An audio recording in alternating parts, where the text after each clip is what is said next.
We're entering a new unit in this class.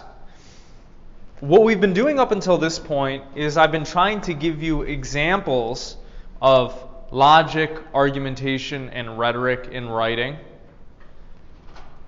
And I've been trying to give you opportunities to do that in real time, to reflect on these things, have discussions about them, and evaluate arguments, whether or not they're good or bad. But we've been looking at particular works for a bunch of class periods in a row, right? We looked at Descartes' Meditations.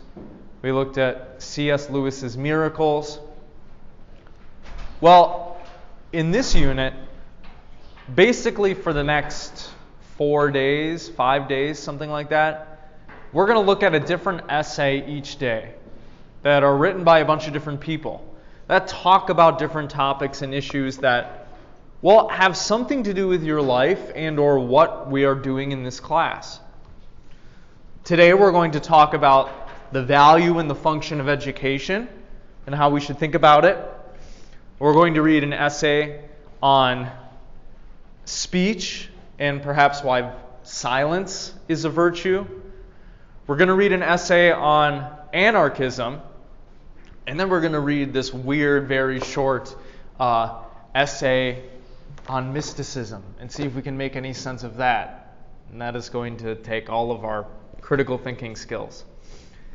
So hopefully, what this unit is going to do is give you a better survey of how we should think about some of the practices or concepts that we are engaging with in our lives right now as professor and college students. And we're going to start with Jiddu Krishnamurti's The Function of Education.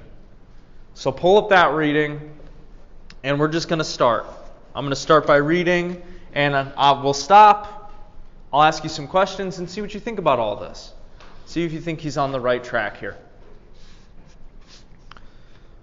Starting right at the top. I wonder if we have ever asked ourselves what education means. Why do we go to school? Why do we learn various subjects? Why do we pass examinations and compete with each other for better grades? What does this so-called education mean, and what is it all about? This is really a very important question, not only for the students, but also for the parents, for the teachers, and for everyone who loves this earth. Why do we go through the struggle to be educated? Is it merely in order to pass some examinations and get a job? Or is it the function of education to prepare us, while we are young, to understand the whole process of life? Having a job and earning one's livelihood is necessary, but is that all? Are we being educated only for that? Okay, so let's stop there. What do you think? Why are you here? Have you ever asked yourself that question? Well, when I was younger, I used to think of it as a way of just kind of preparing you for having that responsibility and meeting deadlines and stuff. More than education, especially elementary school, because you do learn basic fundamentals, but the homework it's just kind of meeting a deadline. I never learned anything from homework. Okay, so maybe the way that we are doing education isn't the best. But it seems like what you're saying there is that the purpose of education is to prepare us for what's going to come later in life. Is that what you're saying? Okay, what do the rest of y'all think? Yeah? Oh, stretching? No, I'm just participating. So, early education is a way to find aspects of life that may pique your interest. Okay. And then you can play your part in society. But also, this type of education, higher education, is an investment in your time at the current moment and in the future, as far as I'm concerned. Okay, so maybe earlier education and higher education, well, they're different and they have different goals, right? So you said early education is more about maybe it's more about giving you the fundamentals and helping you figure out what you're interested in. There's a foundation, and then, as you progress, you may find interests that allow you to maybe you can, again, invest in your higher education. Okay. And then you said in higher education, you said something similar, right? It's about you're making a certain investment to prepare you for the future, and so that you can fulfill some role in society. We have some role we're supposed to fulfill, or obligations that we have to play our part. Right. Yeah. Well, yeah. That's one aspect. Is, Yeah. You know what I mean? If you are an attorney, but maybe you find law interesting, maybe engineering, you play your part. Again, like in America at least, in our society. Okay. Yeah. What do the rest of y'all think? Any other ideas? Yeah. I think the high school and junior high system is made a lot to prepare people to just become like people who just get regular jobs and they just fit into society and they don't really I feel like it suppresses interest a lot. Okay. Except for like the people who are at the top of the class and who want to actually have their own interest in pursuing their interests. I feel that makes sense. Yeah. So it seems like what you're invoking there is this idea that education is not set up well for some people to, stoke that pursuit of truth or learning. Would you all agree with that? But I think I would also argue that it's probably good that it's like that because I think society would fall apart if everybody just pursued what they were interested in. Because like there's some jobs that no one's interested in, but they have to be done. Like cleaning crap out of pipes or something. And obviously that needs to get done, right? Yeah. Okay, so yeah, maybe there are things that we need to teach students, things that they need to do even though, they don't care about it, just for the sake of, so they know how to act and so that things don't fall apart. Yeah, okay. Okay, well let's continue on. Surely life is not merely a job, an occupation. Life is something extraordinarily wise and profound. It is a great mystery, a vast realm in which we function as human beings. If we merely prepare ourselves to earn a livelihood, we shall miss the whole point of life. And to understand life is much more important than merely to prepare for examinations and become very proficient in mathematics, physics, or what you will. So whether we are teachers or students, is it not important to ask ourselves why we are educating or being educated? And what does life mean? Is not life an extraordinary thing? The birds, the flowers, the flourishing trees, the heavens, the stars, the rivers, and the fish therein, all this is life. Life is the poor and the rich. Life is meditation. Life is what we call religion, and it is also the subtle, hidden things of the mind, the envies, the ambitions, the passions, the fears, fulfillments, and anxieties. All this and much more is life. But we generally prepare ourselves to understand only one small corner of it. We pass certain examinations, find a job, get married, have children, and then become more and more like machines. We remain fearful, anxious, frightened of life. So is it the function of education to help us understand the whole process of life? Or is it merely to prepare us for a vocation, for the best job we can get? Certainly we would agree it does help us prepare for a certain job or role. But what do you think about what he says right here? That education, the way that it's being structured now, perhaps in the U.S. and in other parts of the world, is making us more and more like machines. What do you think? Okay. That's again, you play a part in society, and although that's not life is way more than that, but this is greasing the wheel. You know what I mean? It's making the system allowing it to continue and develop. And there's something good about that, right? We don't want society to fall apart. But yeah, maybe it's not. Yeah? Oh, no, but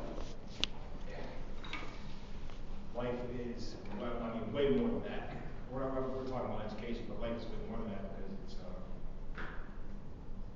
with job, marriage, children, all of that. You invest in somebody else's life, your spouse and your children, that takes up time. You know what I mean? Yeah. I feel that is, in hindsight, I've wasted so much time in my life. So it is like, I think that's like one of the most valuable things that we take for granted. I take it for granted. Okay. I appreciate your input there. Yeah. I feel like I've also wasted some of my life too. Yeah. I also feel like there's a lot of, like now, like stigmas around, like if you're not married at a certain age, or like if you decide not to have kids, or like if you don't have a job that like aids society in some sort of way. There's a lot of like stigmas around it. And there are pressures, you're saying then? Yeah. To do what exactly? Exactly what it says up there. Get Conform to that standard? Get kids and get a good job and shut up about it. That's it. Is that good or bad? I just don't think that it's, I think that some people would think that that's like normal. Like, yeah, I want a job, I want kids, I want to get married, but some people don't. And I think that's okay too, but I think that there's a lot of stigmas around it though now. Okay. Maybe you're implying there we shouldn't shame people for wanting to do something different.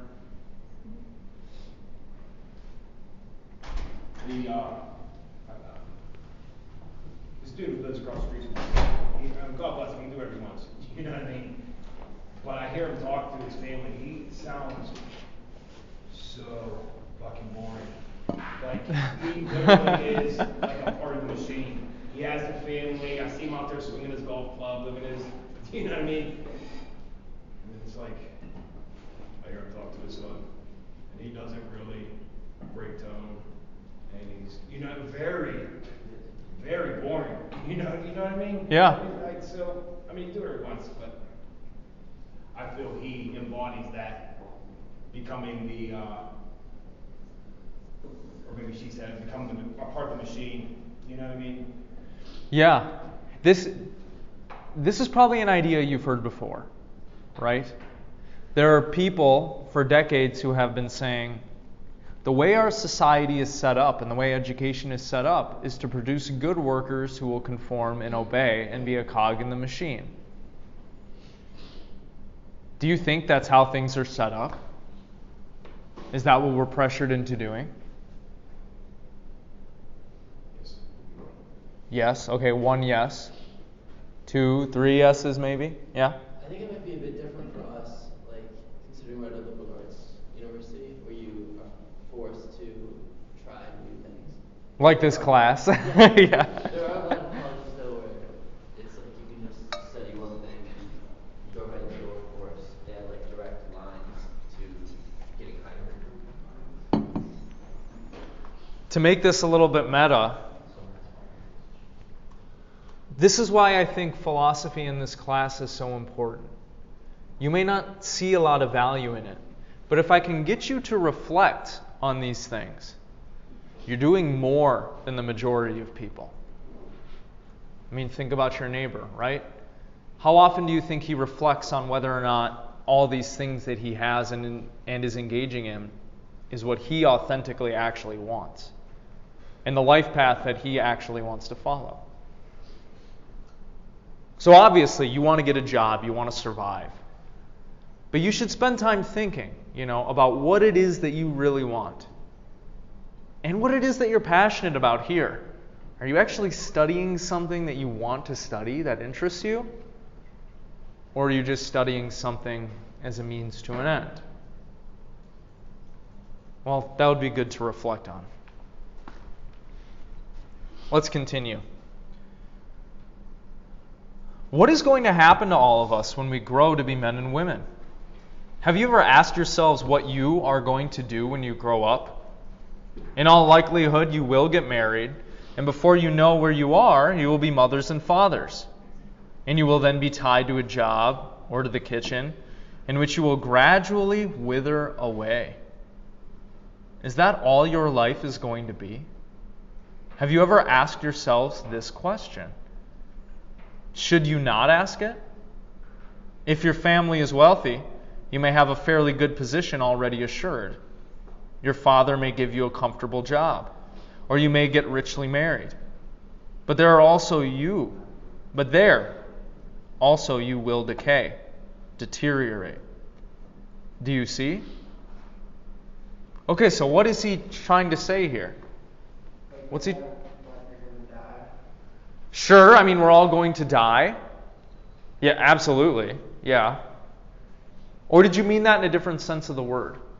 Not just our bodies? No, not like mentally, like you're just, well, I guess you could say mentally as well. Like you lose sense of your personality, but like, I guess just in like a, real sense, like you're gonna, like, no matter if you're rich or poor, you're still gonna die. True. Just, if you're poor, you might die a little quicker. Yeah. That happens a lot. Think about the kind of life that you would live if you just accepted what your teachers and your parents and what society wanted you to do and wanted you to be. It would be what? Boring. And what would that do to your soul or your mind? You're probably like, yeah, coming to this class every Tuesday and Thursday is killing my soul already. I don't want to be here. I don't want to do this. And if you're having that experience, you can definitely empathize with what he's saying here, right?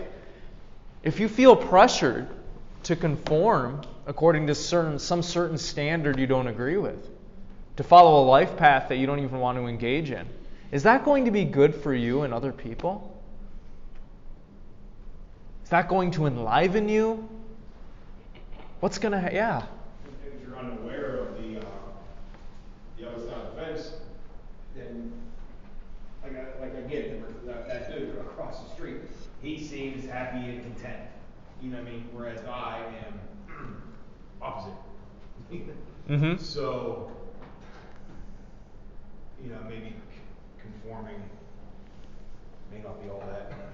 It might not be all that, and we're not saying, it's not necessarily wrong, right? I mean, if you want to get married and have kids and get an office job, if that's what you want, why shouldn't you do that? Sure, movie They Live. They Live, no. With Roddy Piper. So he puts on his glasses. He sees it pulls the veil away from reality. And there's the sign of whatever, back then the Camel cigarettes was.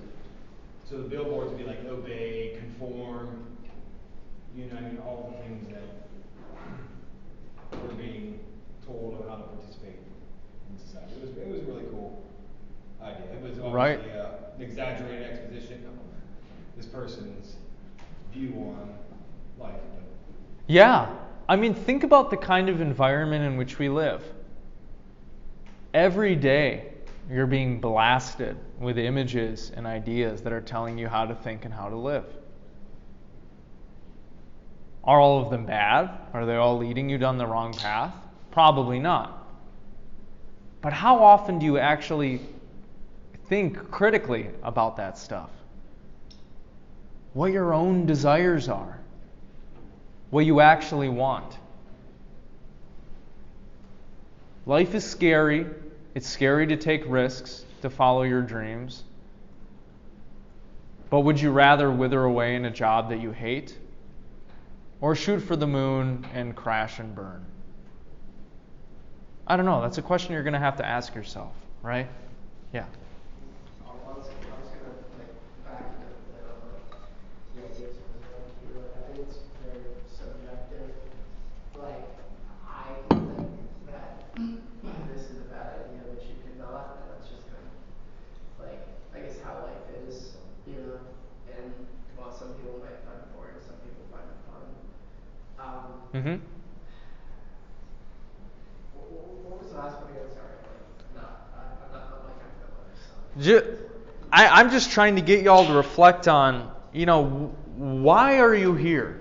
Like, what are you actually pursuing? And are you actually pursuing the things that you want to pursue? Or are you just living up to your parents' expectations, for example? I mean, it's like,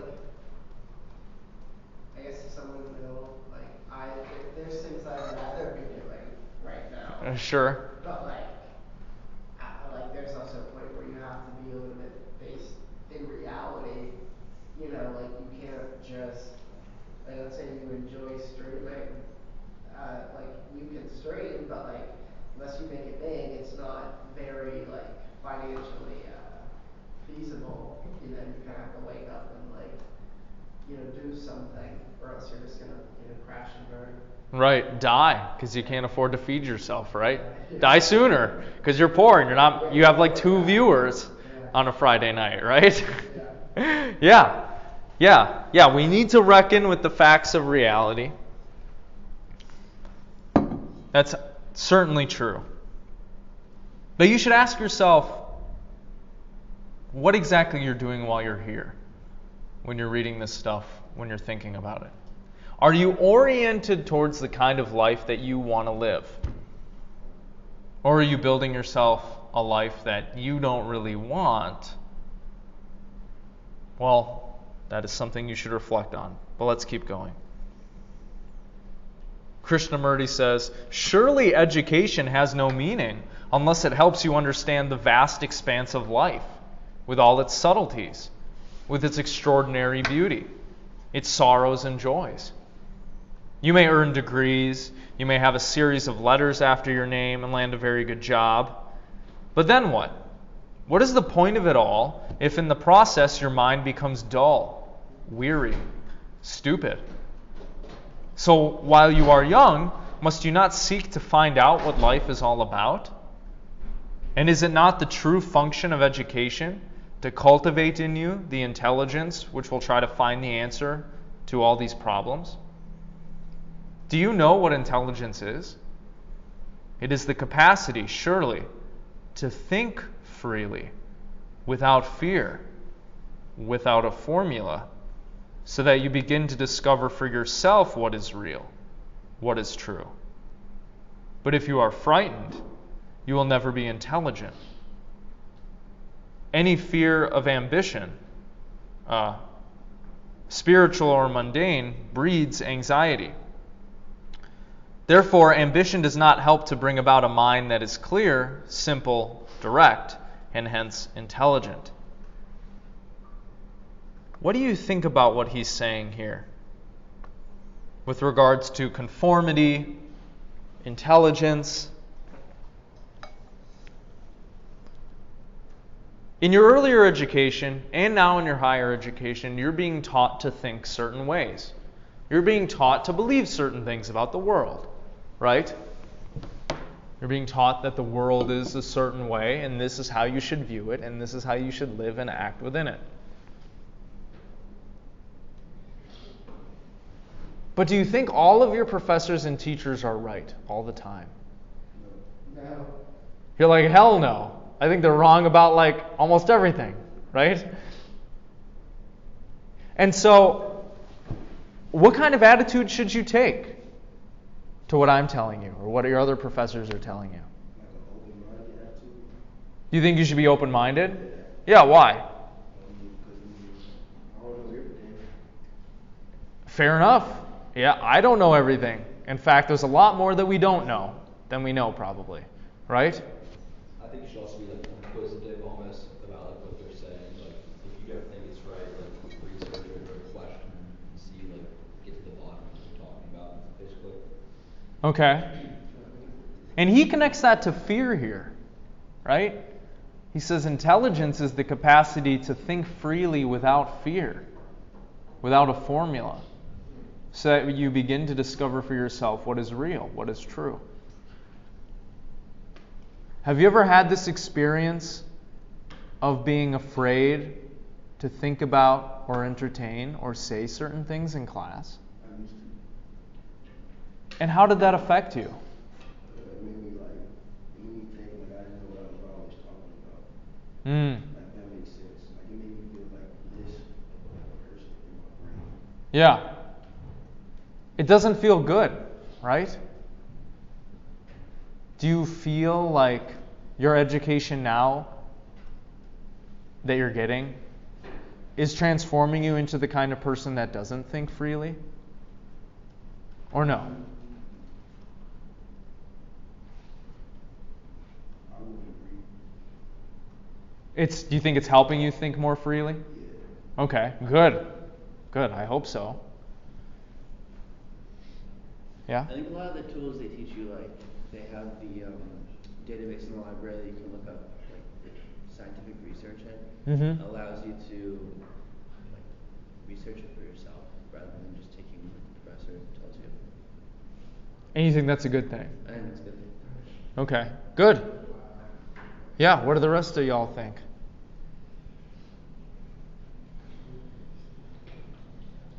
Do you think freely? Independently? Do you question what you're told? All that depends on how it sounds, really. Mm-hmm. Yeah, probably for everybody, right? You're like, yeah, no, that makes sense. I hope you do. If you're not doing it now, I hope that this class helps give you some of the tools to do that. Because you know your professors are not always right. These images, these concepts, these ideas that are just coming at you every day, out there in the world, from advertising, from media, and in here in the classroom, they're not always right. They don't always have the right view of the world. Okay? So, what Krishnamurti is trying to say here is the purpose of education is to get you to think about things independently without fear. We can have a discussion if we think education is actually doing that for people. But it's something worth meditating on, right?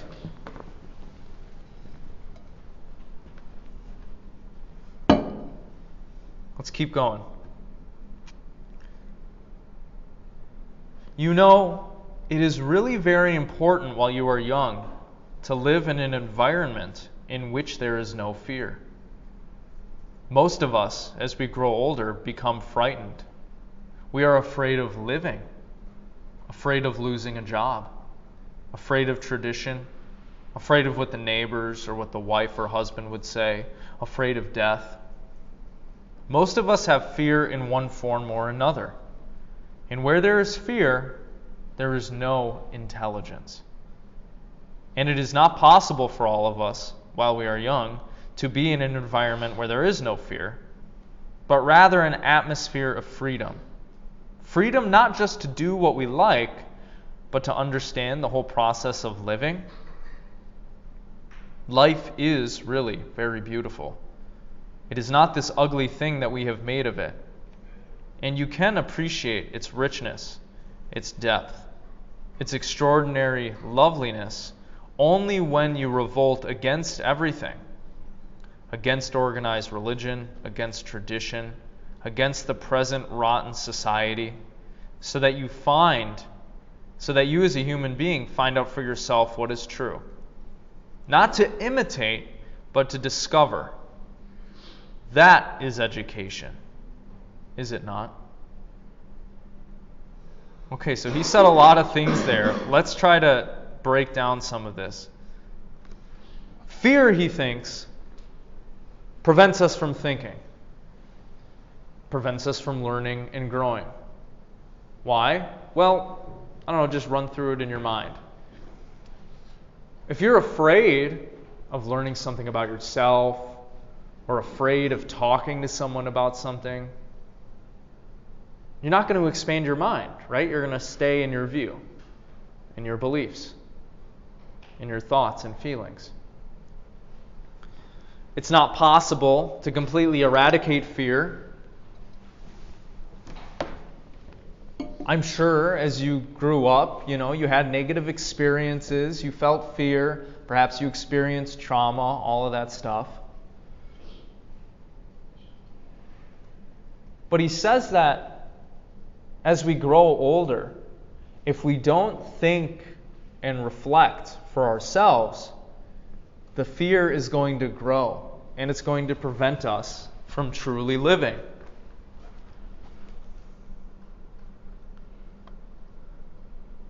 What do you think about that? Do you think a lot of people nowadays live fearful lives?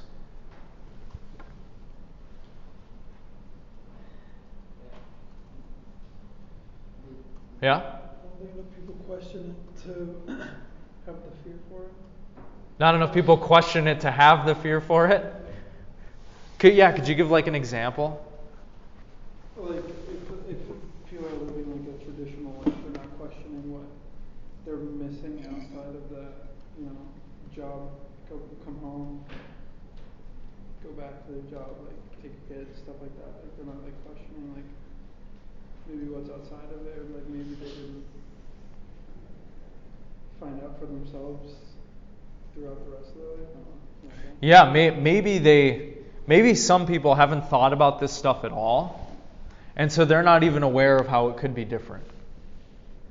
That's true, right? You've met people like that. Think about some of your own family members. Are they brave, independent thinking people without fear? Or no? Your parents, for instance. Or do they have a lot of fears? What do you think? Yeah? My mom's pretty independent, but I feel like my dad's kind of more afraid. Okay. Or just I don't know. Well, I guess paranoid would be afraid, but he's definitely paranoid. Yeah, I would think he would kind of lump them together in some way. Like, oh my God, what if this happens? Yeah. Oh, what if that happens? What if this person becomes president? What if this gets passed in the Senate? What is the phrase from Dune? Fear is the mind killer. Krishnamurti is saying something similar here, right? And he's saying that a lot of people nowadays are living in this fear. These fear and scarcity mindsets. Fears of not having enough, of losing what they have. Fears of what might happen to them. Do you think that's a good way to live? Okay, one for no. Keep you on your toes. Keep you on your toes. It might keep you prepared for some things, right? The end of the world might not be coming in the next few decades, but if it does, the preppers will be prepared. Right? Yeah? I think you have to balance it a bit. Like, people get too bogged down in their responsibilities, like paying the bills and such. Okay. That they don't consider, thinking outside the box, kind of what you're saying, but you can't just be totally ignorant to paying the bills, taking care of yourself. Right, you have to face reality, right? Yeah. You have to make sure you're keeping up with your responsibilities so you don't die and your kids don't starve. Absolutely. Yeah? I thought you had a question earlier. Or did you want to say something? Okay, so it's not a good way to live. At least one of y'all thinks that. What do the rest of y'all think? I think you have to be somewhere in the middle? Yeah, you can't, I don't know, it's you can go on the news and you can hear about 50 horrible things that happen today, but I don't think, you shouldn't be fearful, but you shouldn't just I like to know what's happening, but I don't particularly fear, if that makes any sense. Yeah, so you're saying, look, you should be aware of stuff. You should know what's happening in the world, but that doesn't mean that you should be paranoid and fearful about it. Yeah, right? Unless if it's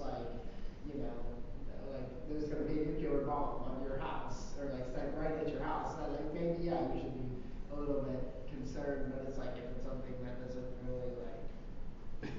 hurt you or affect you or maybe it does in like just a slight way, like I don't think you should let it get under your skin. Okay. You should be educated. And what do you all think the general climate is like right now? Like in the world. Yeah, are people strong, resilient, brave, courageous? It's kind of hard to say. Well, like. We're painting with pretty big brushstrokes Yeah, here. like the media, well, especially like the media, like they obviously like to paint the narrative, but like,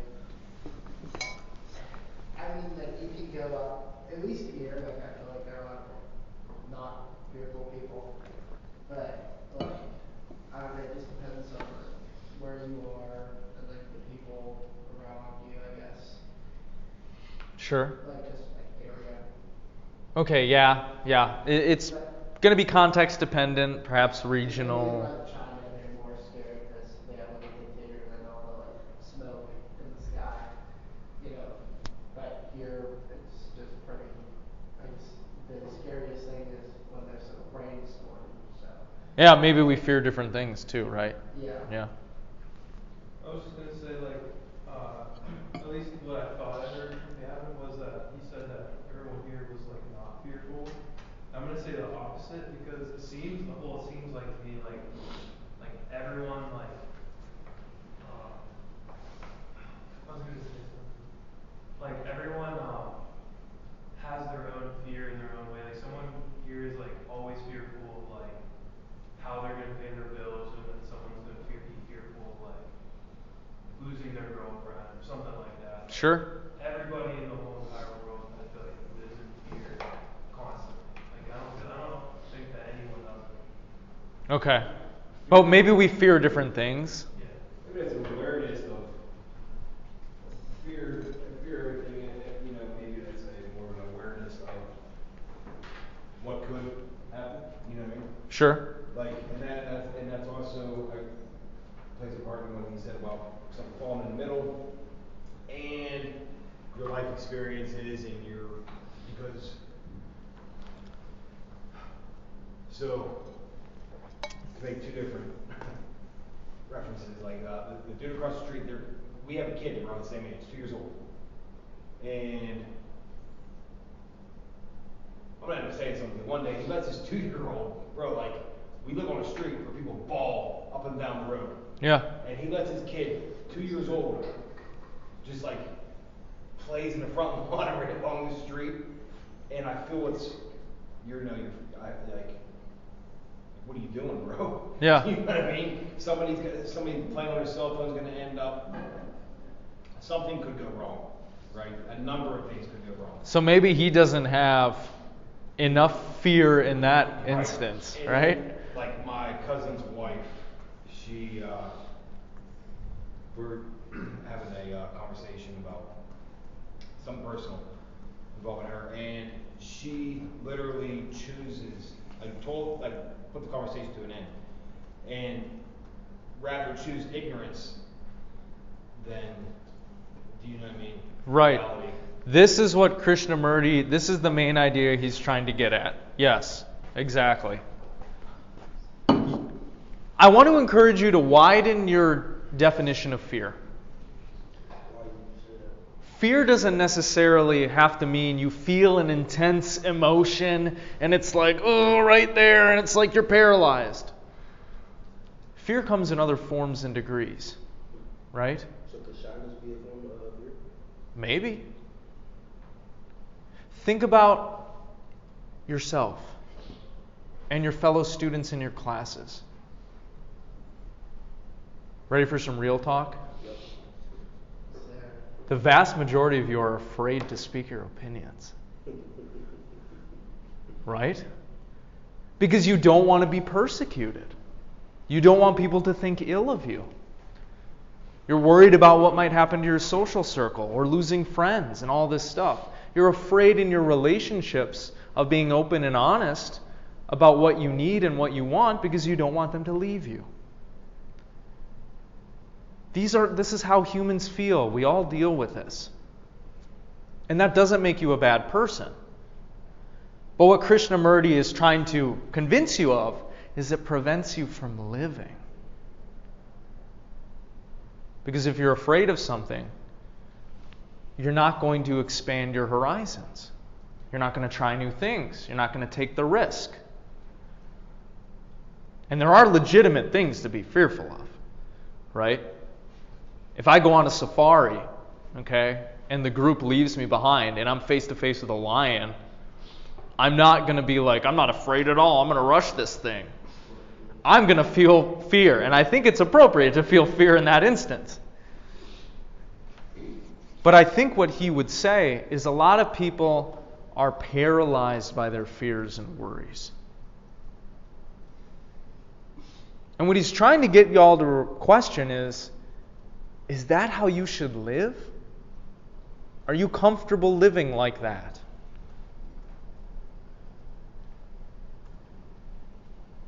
This is something that he thinks we should reflect on. So just sit with that, and we'll see what he says here.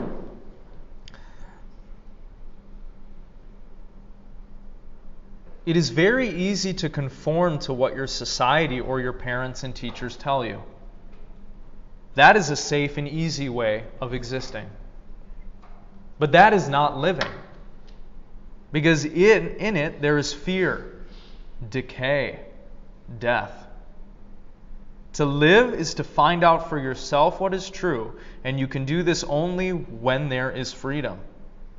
When there is continuous revolution inwardly within yourself. So he's connecting the idea of conformity to fear, right? Why do we conform? Well, because it's easy, right? And we can get along, and we don't face a lot of problems. But what happens when you speak up in class with an unpopular opinion? It's not easy. It's hard. It's scary. What happens when you're faced with a situation in which you know something is wrong, but the other people around don't seem to care, or they're not speaking up or doing anything? It's easier to be silent, right? To not cause any conflict. But if we don't step outside of our comfort zone sometimes, if we just conform to what your parents want or what your teachers want or what societies want, are you truly living your life? No? Why not? Because, well, at least, like, I guess speaking from personal experience, like, I used to be very, introverted, and, like, I kind of just, like, stuck to popular opinions. Okay. I didn't truly feel them, but I felt that, like, when I said, like, F it, sorry for cussing, but, like, I guess, like, when I chose to stick to my opinions and what I truly felt and be more open and like expressive about them, I felt like a lot better about myself and my, I guess, self-image. And it's like people are gonna, I mean, some people like disagree, but it's just like that's just part of life. So you felt more comfortable with yourself actually expressing what you believe? Yeah. And being true to you, Yeah. whatever that means? Yeah. Right? That's a good point. Is the fear being able to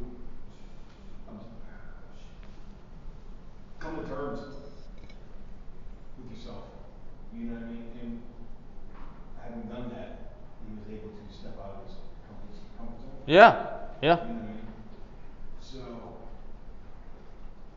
anyhow, I think that's a good point, whether within that, those words or not. I kind of feel like this author, he uses the word intelligence.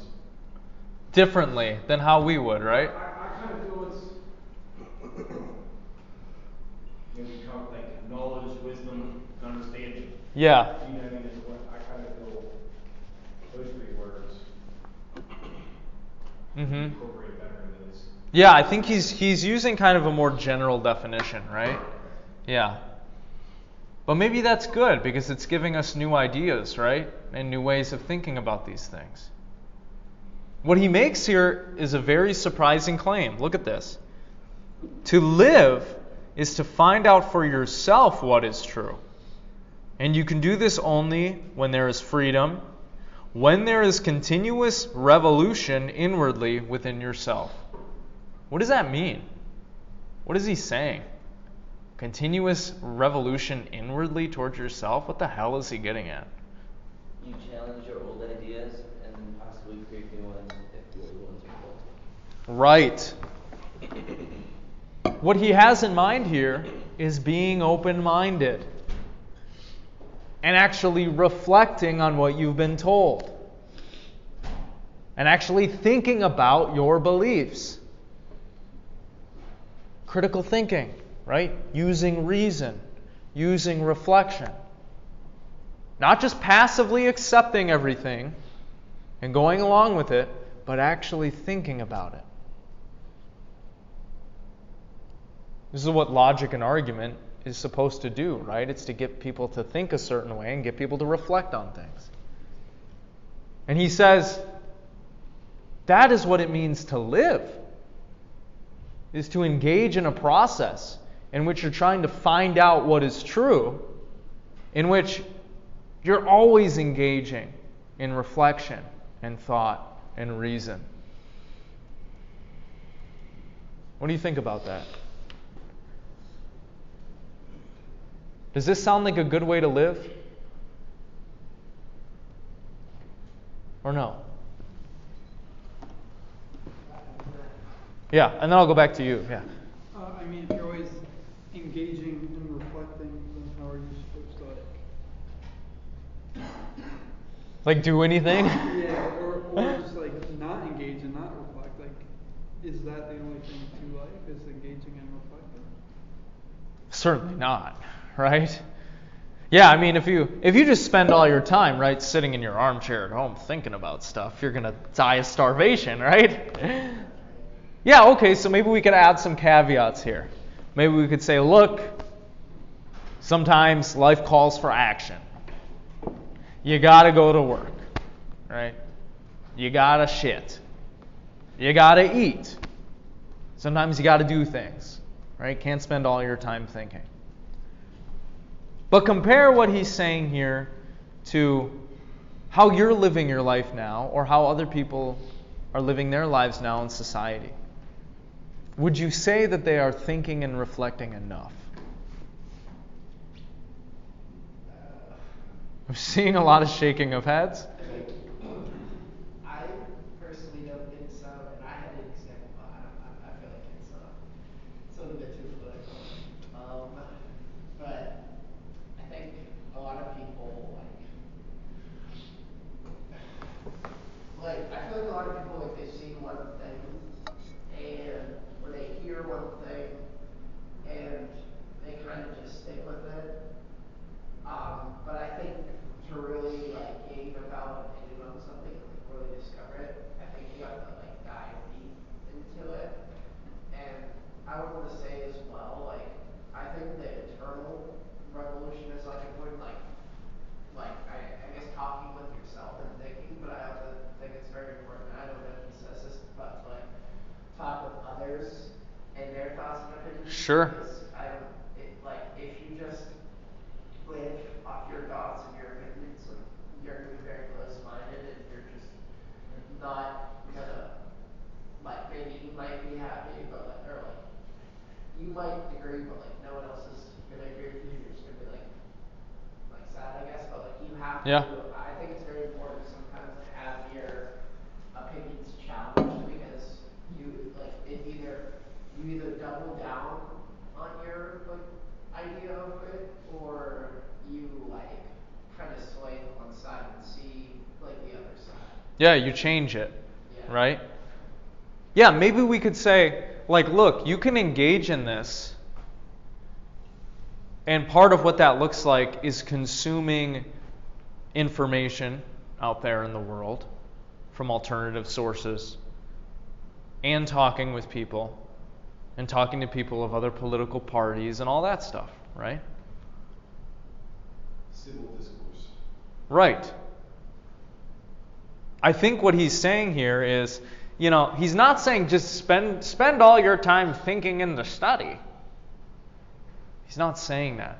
I think what he's saying is you need to develop this disposition. You need to develop this tendency to reason, reflect, question, remain open-minded, consume new information. That is what is meant by continuous revolution.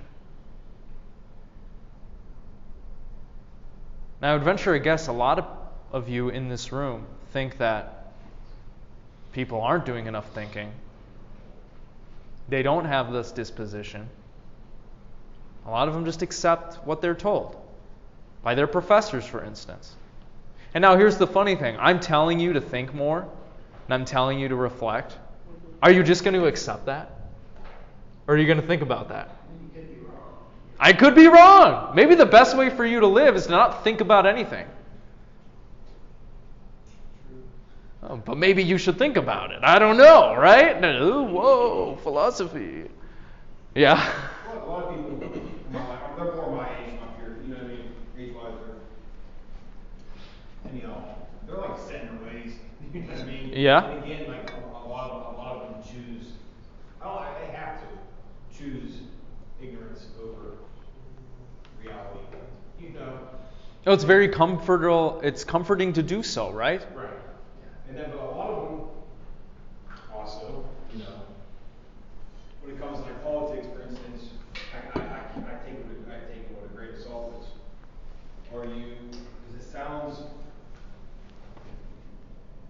like they're parroting. Like when 20 people have the same opinion with almost the same exact words, you know what I mean? Yeah, you'll find people of all political stripes, right, doing that. Yeah, all of them. Yeah. And he mentioned civil discourse, and there's no, it seems to be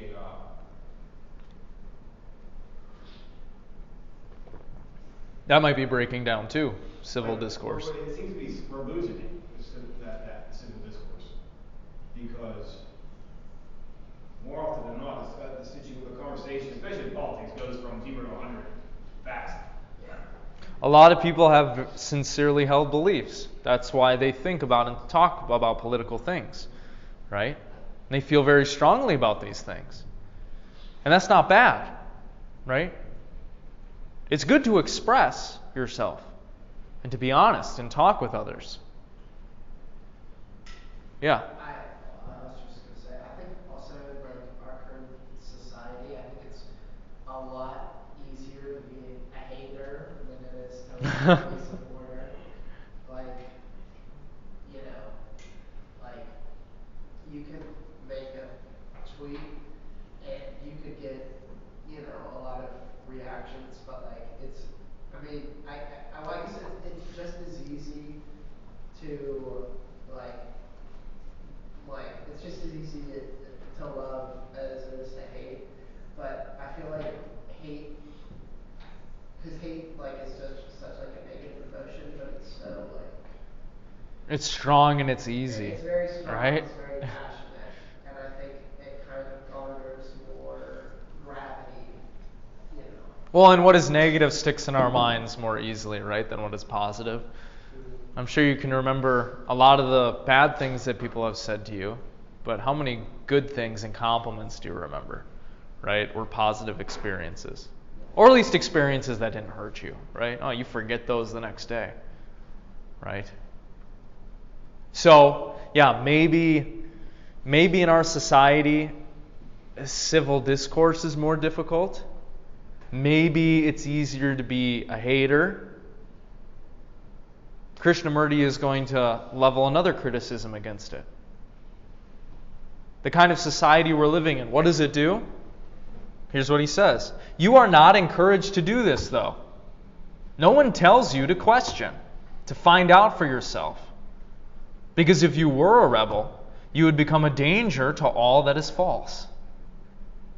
Your parents and society want you to live safely. And you also want to live safely. Living safely generally means living in the imitation and therefore in fear. Surely the function of education is to help each one of us to live freely without fear, is it not? And to create an atmosphere in which there is no fear requires a great deal of thinking on your part as well as on the part of the teacher, the educator. And so, do you agree with him in this opening sentence? The society we live in does not encourage you to think freely and independently. He says, no one tells you to question, to find out for yourself. Yeah. I think every teacher I've ever had has told me that to think critically and think for yourself. Great. I don't know what he's trying to get at, like with the education system. I mean, I guess it's just the experience that I had. I guess I had a pretty good experience because I've had the complete opposite of whatever he's talking about. Okay. So you can't empathize with much of what he's saying here? Okay. Yeah, I mean, he does come from a different country, a different part of the world. He was an Indian thinker and philosopher. So he didn't grow up, like in the same situation that we grew up in, presumably. But maybe I could play devil's advocate here.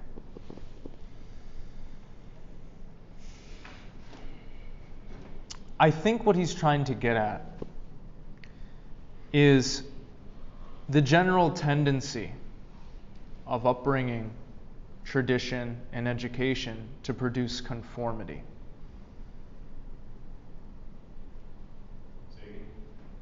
He's talking about how basically society produces conformity. That's what it does. That's what it's supposed to do. Because we need conformity if things are going to smoothly function. Right? We need to follow kind of the same norms and values and principles. Have a similar enough worldview. Right? I think most of us in this room agree on a lot more of how the world works than we don't.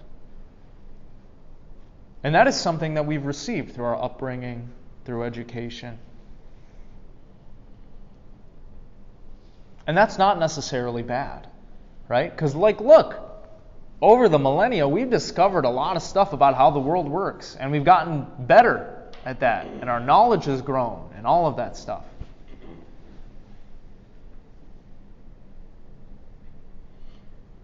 But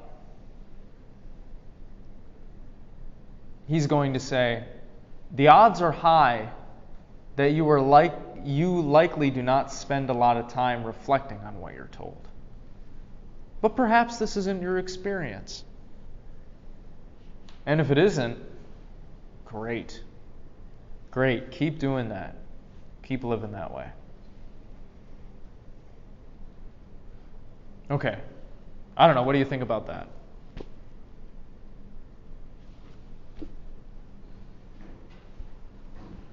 I'm not trying to convince you. I don't know. You can believe what you believe, Yeah, I don't know. I feel like maybe it's just because, especially in the United States, how different the education system is from time to time. Yeah, yeah. It's very different. Although there have been attempts to kind of standardize education, right? With No Child Left Behind and these other policies. And standardized tests. But we need some metric to, measure performance and intelligence. So. I think it's also standardized test is also a reflection on the educators. Okay. Yeah. All the students, definitely the students, but also the educators and the system. Maybe the district, even the district they live in. Sure. Right? Yeah. Yeah.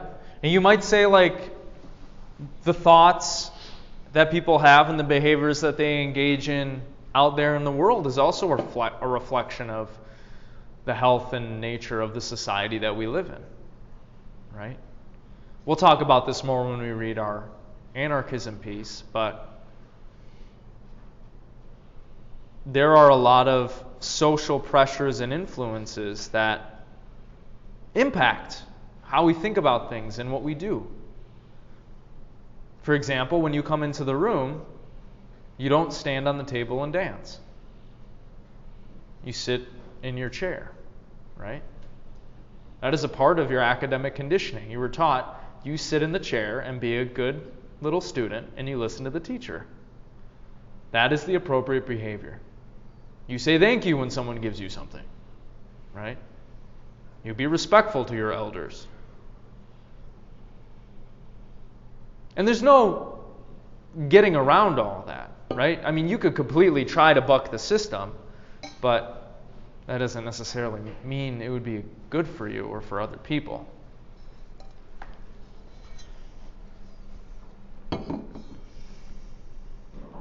Do you know what this means?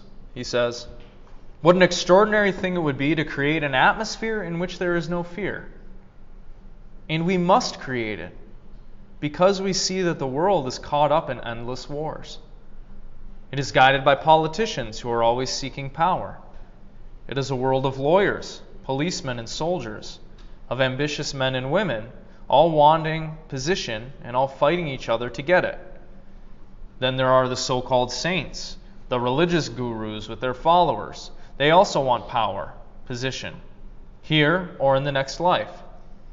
It is a mad world, completely confused, in which the communist is fighting the capitalist, the socialist is resisting both, and everybody is against somebody struggling to arrive at a safe place, a position of power and comfort. The world is torn by conflicting beliefs, by caste and class distinctions, by separative nationalities, by every form of stupidity and cruelty. And this is the world you are being educated to fit into. You are encouraged to fit into the framework of this disastrous society. And you also want to fit in. Okay, what do you think about that? Hot base take or ridiculous exaggeration? Yeah. No, I mean, I think he's got the truth to it. You're always like fighting somebody, whether it's like your classmates for a grade or for, like on the soccer team, like you're fighting somebody else for a position. Like, Okay, so there's competition. yeah, like you always want to, like, you want to beat them, but like you also want to like fit in and like, yeah, I don't know. I don't think it's crazy, but at the same time. Yeah, maybe it's not as crazy as he's making it sound, you know? Okay, yeah, what do the rest of y'all think? I think it kind of just, well, at least for like personally, like I think it kind of depends on like the upbringing. Like if you're taught to be super competitive, like you're always going to be fighting with someone. But if you're kind of taught to work with people, you're gonna like, at least in like school, for example, like you can try to be the best, or you can work with your friends to like make sure everyone gets their own. Okay. But I think it's very like just how your parents kind of taught you and what you've been experienced to. So you can lean into competition or cooperation. Yeah. And it might be influenced by, how you're raised, all that stuff. Yeah, sure.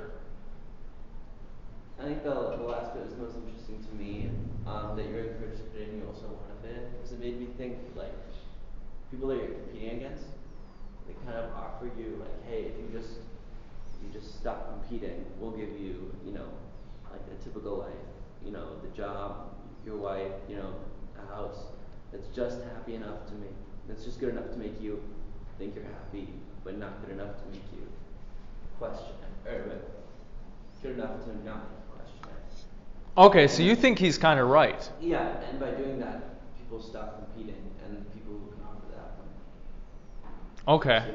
Interesting, yeah. Okay. I like this. He compartmentalized the entire world, and then he gave it a very bleak outlook, and then ended it with we're trying to. Is this really the world we're trying to fit into?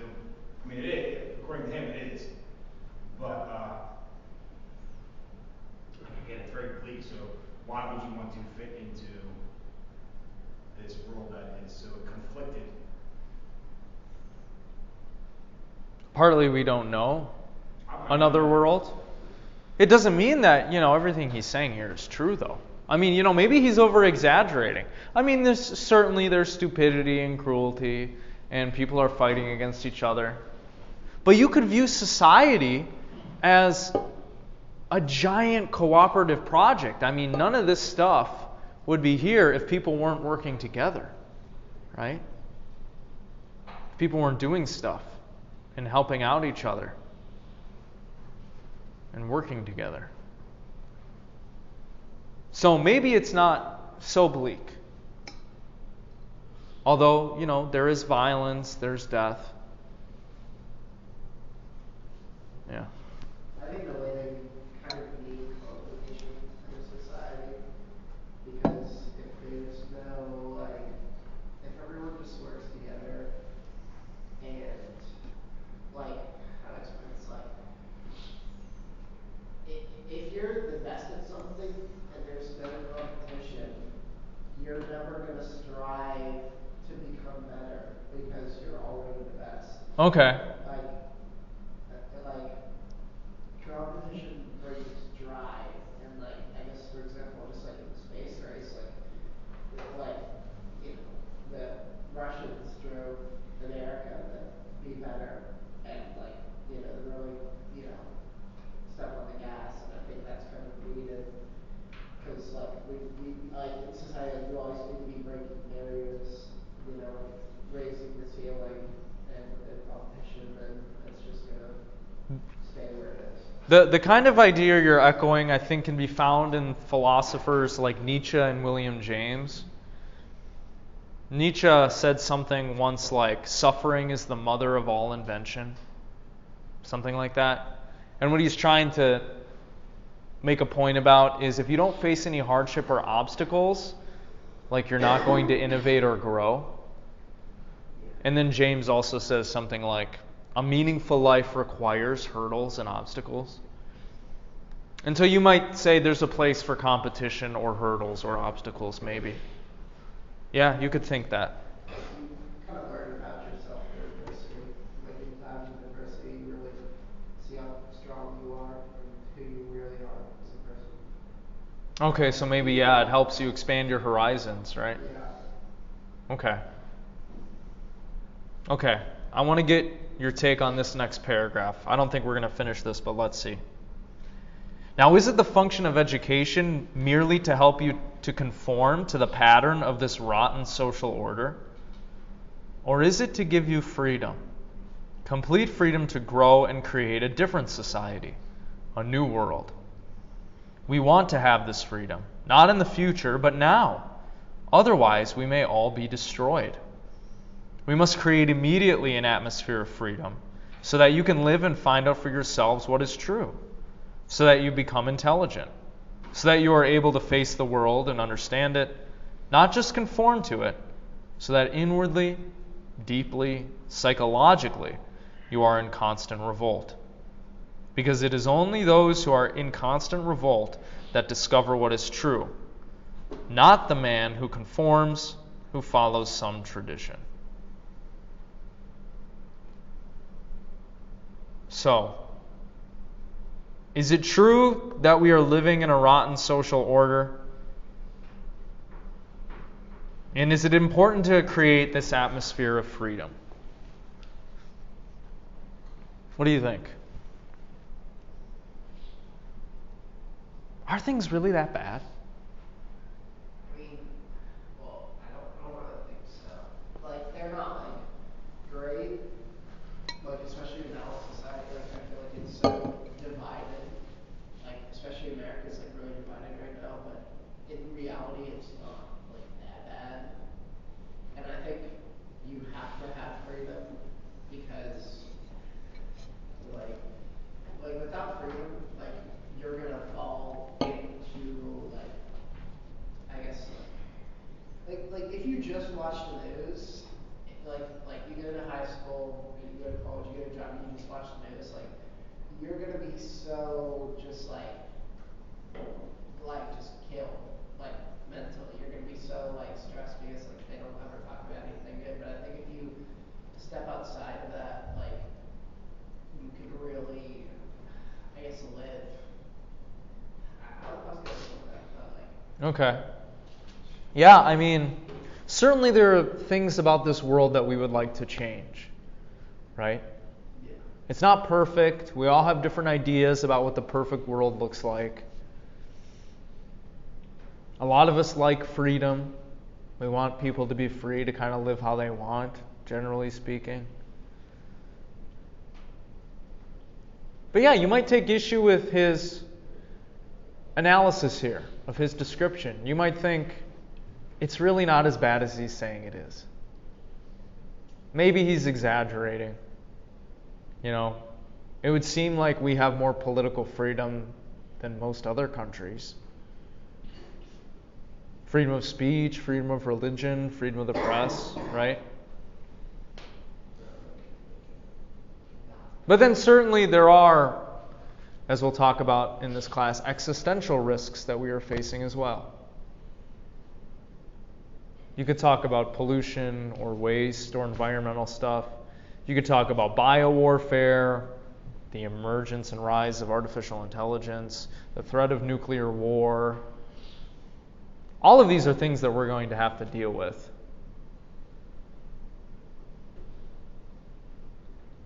But, you know, maybe we're not screwed. A lot of people would say we're not screwed. Like, there are things that we can do to make this world better. He thinks that we need to cultivate immediately this atmosphere of freedom. I don't know. Well, I was just going to say, I don't know, because, like, I feel like, oh my God, it's just going, like, if everyone is free, then I think society as we know it currently falls apart. Okay. Like, just completely collapses. Not in, like, a horrible way, but, like,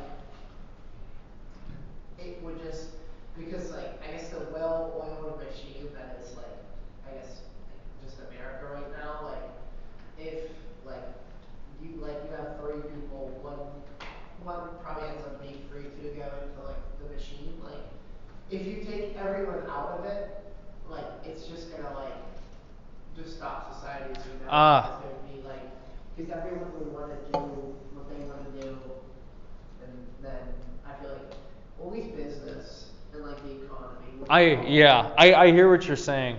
That there is, the worry that you're bringing up is if we release everybody from their obligations and responsibilities and roles, everything's going to fall apart. And I think he would agree. I don't think he's saying that. I think this atmosphere that he's talking about is more mental, psychological, conversational, thinky stuff. But I think he would also say, you know, more political freedom or legal freedom would also be good. Right? He mentioned the caste system earlier. I wonder how he feels about that. Yeah, I'll give you the last word. I was going to say, the revolter pursues truth. That's what he says. On the outside looking in. You know what I mean? And I'm trying to like reconform to society. I'm self-employed, and I hate it. You know what I mean? I hate it. Yeah. I don't like working for somebody else, but I would, if it wasn't late, you know, I wish I would have just conformed earlier as opposed to just doing my own thing. Okay. Yeah. So in hindsight, Fair enough. In any case, think about this stuff. I mean, talk about this stuff with others. Try to figure out where he's right and wrong. Reflect on your own educational journey. Why are you here? What are you doing here? What do you want to do here? What do you want your life path to be? If you don't, well, you may be pushed and pulled by all these forces you don't understand. And you might find yourself in a certain number of years unhappy and unfulfilled. Hopefully that doesn't happen to any of you, but you never know. Couldn't hurt to reflect now and then. Okay. Thank you for coming.